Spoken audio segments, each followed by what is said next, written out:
मूर्ख मनुष्य को आप कभी समझा नहीं सकते, इसीलिए जितना हो सके मूर्ख मनुष्य से दूर रहिए। उसके साथ वाद विवाद में मत पड़िए, उसे विवाद ही करना जानता है। एक मूर्ख मनुष्य को संवाद करना अच्छा नहीं लगता, उसे संवाद करने आता ही नहीं। वास्तव में एक ज्ञानी मनुष्य, एक उत्तम कोटि का मनुष्य संवाद में विश्वास रखता है, विवाद में नहीं। संवाद में ज्ञान की विस्तारता होती है, दृष्टिकोण विस्तार होता है, आपस में प्रेम भाव से बातचीत होता है। वहीं विवाद पर आप किसी को नीचा दिखाने हेतु, किसी को नीचा ले जाने हेतु, अपने आप को श्रेष्ठ करने हेतु बातचीत का आरंभ करते हैं। स्वयं को सबसे श्रेष्ठ, स्वयं को उत्तम दिखाने हेतु आप तर्क लाते हैं। चाहे कैसा भी परिस्थिति हो, कैसा भी समस्या हो, समस्या का समाधान करने हेतु हमें संवाद करना चाहिए। हमें अनुभवी लोग हो या फिर हमसे कम उम्र वाला, चाहे जो भी हो, उन सबसे मिलकर हर समय संवाद के और दृष्टि बढ़ाना चाहिए, विवाद की ओर नहीं। विवाद में सिर्फ क्लेश ही होता है, संपर्क का नाश होता है, आपसी मनमुटाव तक ही सीमित रहता है। एक मूर्ख मनुष्य कभी ये मानता ही नहीं कि वो मूर्ख है, अज्ञानी है। वो अपने मिथ्या अहम भाव से जीता है, अपने अनुभव को, अपने आप को ही शेष समझने लगता है। उसके लिए अपना अनुभव भी सत्य हो जाता है, और जो भी उसके अनुभव के विपरीत होता है वो उसे मिथ्या समझने लगता है, उसे झूठ का दर्जा दे देता है। एक बंद दिमाग, एक मरा हुआ दिमाग इंसान के लिए विकास की, प्रगति की कोई आशा ही नहीं होती। वहीं एक खुला दिमाग के लिए वो हर समय, हर साल प्रगति करता रहता है। और एक अच्छा शिष्य होना सीखिए। एक अच्छा गुरु हर समय हर किसी को शिक्षा नहीं दे सकता, दिशा नहीं दिखा सकता, परंतु जो एक अच्छा शिष्य होता है वो हर समय, हर साल, हर किसी से कुछ न कुछ सीख लेता है। वो पर्यावरण से भी सीखता है, प्रकृति से भी सीखता है, और हम चारों तरफ प्रकृति से घिरे हुए हैं,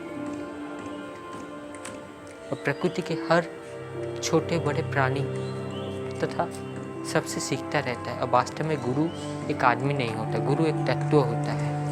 जिसमें एक गुरु का तत्व होता है वो गुरु कहलाने के योग्य होता है।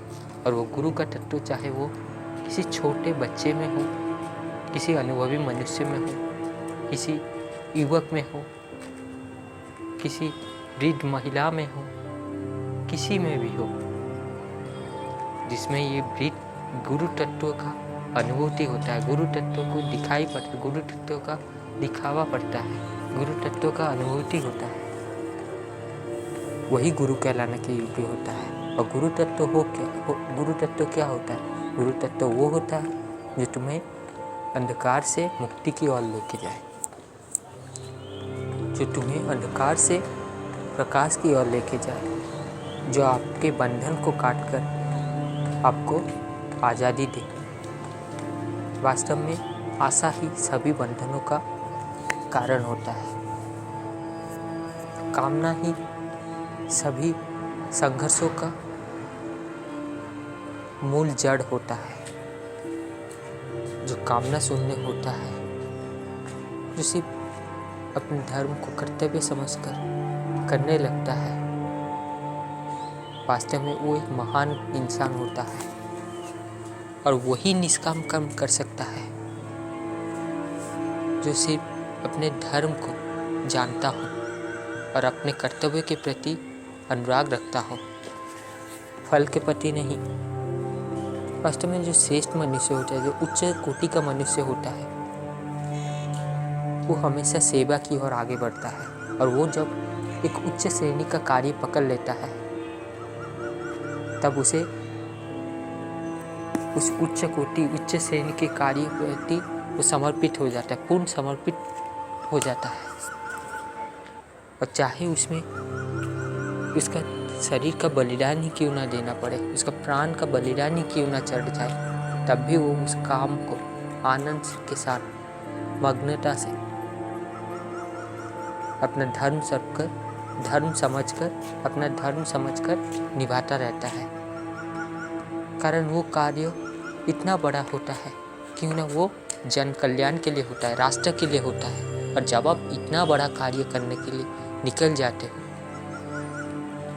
तब फिर आपको परिणाम के विषय में सोचना नहीं पड़ता। और इसीलिए यही कार्य को कहते हैं कि कर्म करो, फल की आशा छोड़ो।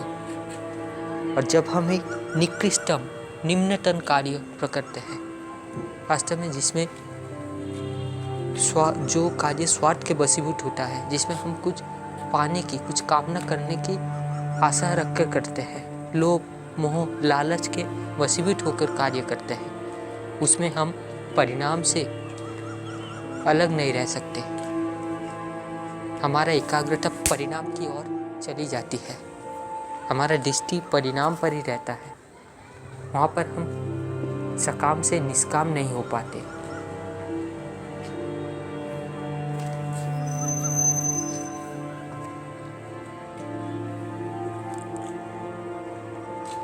अतः इसका सार यही है कि जब हम ऊंचे कार्य को पकड़ते हैं, उसको ही अपना जीवन समर्पित कर देते हैं, तब उसी कार्य में हम लिप्त हो जाते हैं। वो हमें इतना आनंदित, इतना मग्न रखता है कि हमें परिणाम के विषय में ही सोचना ही नहीं पड़ता। क्यों ना वो ऊंचा कार्य का चयन करना ही हमारे लिए परिणाम होता है। और चाहे उसके लिए हमें प्राण का भी बलिदान क्यों ना देना पड़े, हम देने के लिए तत्पर रहते हैं। क्योंकि ना मृत्यु तो हर एक इंसान की अनिवार्यता है, जिसका जन्म हुआ है उसका मृत्यु निश्चित है।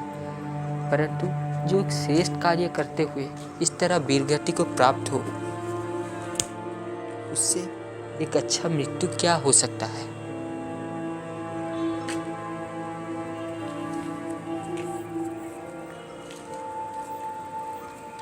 मूर्ख आदमी को कभी भी ज्ञान का संदेश नहीं देना चाहिए। हाँ, उसे एक दो बार सही राह पर लाने के लिए प्रयास अवश्य करना चाहिए।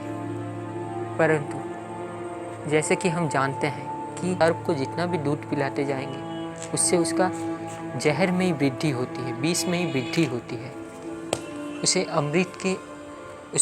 उसके अमृत की कोई वृद्धि नहीं होती, क्योंकि ना वो सर्प अपना जहर को ही अपना अस्तित्व मानता है। ठीक उसी प्रकार दोस्तों, एक मूर्ख आदमी अपने अज्ञान को, अपने अबोध को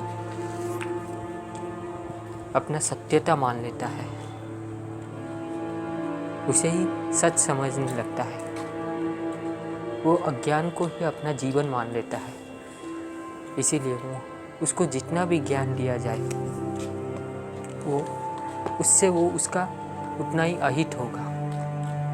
और अगर वो उस ज्ञान को भी प्राप्त भी कर ले, वो उससे दूसरों का अहित ही करेगा।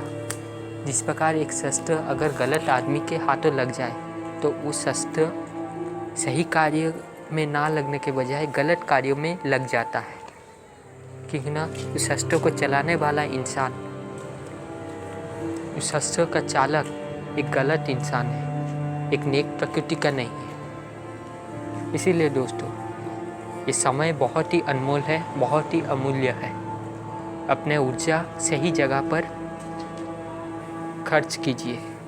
मूर्ख से जितना हो सके दूर रहिए और सदा ही आत्मज्ञान की ओर आगे बढ़िए। धन्यवाद।